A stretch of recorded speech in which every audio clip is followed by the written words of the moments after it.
वारीचा हा संपूर्ण सोहळा किंवा मग अलौकिक असा हा रिंगण सोहळा प्रत्यक्ष अनुभवणं म्हणजे खरं तर सुख असतं. ते असं चित्र असतं की जे एकदा डोळ्यात साठवलं की आजन्म सोबत राहतं. हाच अनुभव घेतलेल्या महिला वारकऱ्यांशी संवाद साधलाय एबीपी माझाच्या वारकरी शिवलीला पाटील यांनी. रामकृष्ण हरी. जसं वारी म्हटलं की सर्व समभाव मानला जातो, तसं या सगळ्या वारी करणाऱ्या मायमाऊल्या आहेत. आई कुठून आलात आपण? मला सांगा आई, तुमचं नाव काय आई? माझं नाव अनुसया राजेंद्र लोहार. मी मसले इथे गावी राहते. तालुका तुळजापूर आहे. आमची दिंडी आता जवळजवळ 5-7 वर्ष झाली चालू आहे. आमची कांबळे सर चालू आहे ती दिंडी. मला सांगा, तुम्ही किती वर्ष झालं वारी करता? आम्ही आता 5 वर्ष झाले चालू केली वारी. एकट्या येत आहे कुटुंबातला, अजून दुसरं कोण? आम्ही दोघांनी पहिल्या जुटला चालू केली. नंतर सवडीसारखं कधी ते कधी मी, आम्ही सगळे गावकरी मिळून येतो. म्हणजे कधी नवरा कधी बायको असं वारी करत करत चाललंय.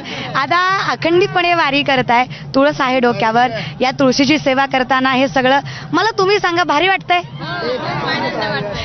वारीच्या ऐवजी जर तुम्हाला आम्ही म्हटलं की वारीच्या ऐवजी दुसरीकडे कुठं जायचंय, तर वारीकडे जाल का दुसरीकडे जाल?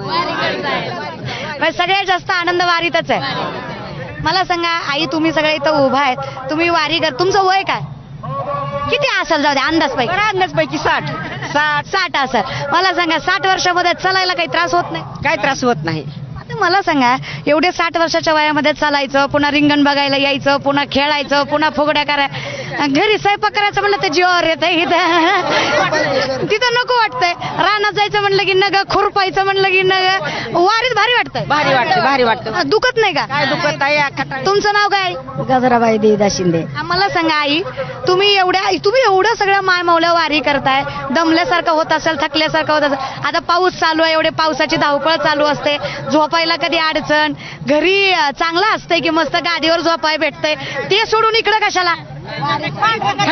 पांडुरंगासाठी. घरचा एवढा आनंद सोडून वारीत कुठं बी झोपावं लागतंय. आनंद आहे, वारीत आनंद आहे.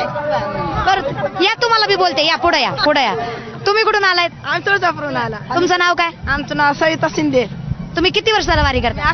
10 वर्ष झालं वारी. 10 वर्ष झालं वारी करताय. 10 वर्षाच्या वारीमध्ये असं कधी वाटलं का की काही काम आडलंय आणि देवानं करून दिलंय? हा, करून दिलं देवानं, काय आणलं नाही आमचं काम. आता रानात एवढी कामं पडलेली असतील, सगळे घरचे म्हणत असतील गेली म्हातारी तिकडे, देव आला, काय देव करायची गरज आहे मला? म्हणजे घरच्यांनी काही बोललं तरी चालतंय, आणि नवऱ्यानं नाही सोडल्यावर? नवऱ्याला चुकावून आले मी तरी. नवऱ्याला चुकावून आल्या त्या तरी वारी करायचीच आहे. नवरा चुकला तरी चालतंय, पण पांडुरंग नाही चुकायला पाहिजे. आणि हे सगळं मायमाऊल्या एवढ्या आनंदाने करे कामे, ऐशा संता घरी कामे करे हरी. न सांगता काम संतांच्या घरी करतो. महाराज म्हणतात, साधा वया भक्ती काज नाही लाज धरीत. पांडुरंग परमात्मा संतांचं भक्तांचं काम करायला कुठल्याच प्रकारची लाज न बाळगता करतो आणि मागे पुढे उभा असतो. त्याच्यामुळे निर्भीडपणे सगळ्या मायमाऊल्या इथं वारी करतात, आनंद घेत आहेत, रिंगणामध्ये नाचतायत, गातायत, कुठल्याच गोष्टीचा भेदभाव पाळत नाहीयेत. त्यामुळे मी आनंदानं ही वारी अखंडितपणे अशीच चालू ठेवतोय.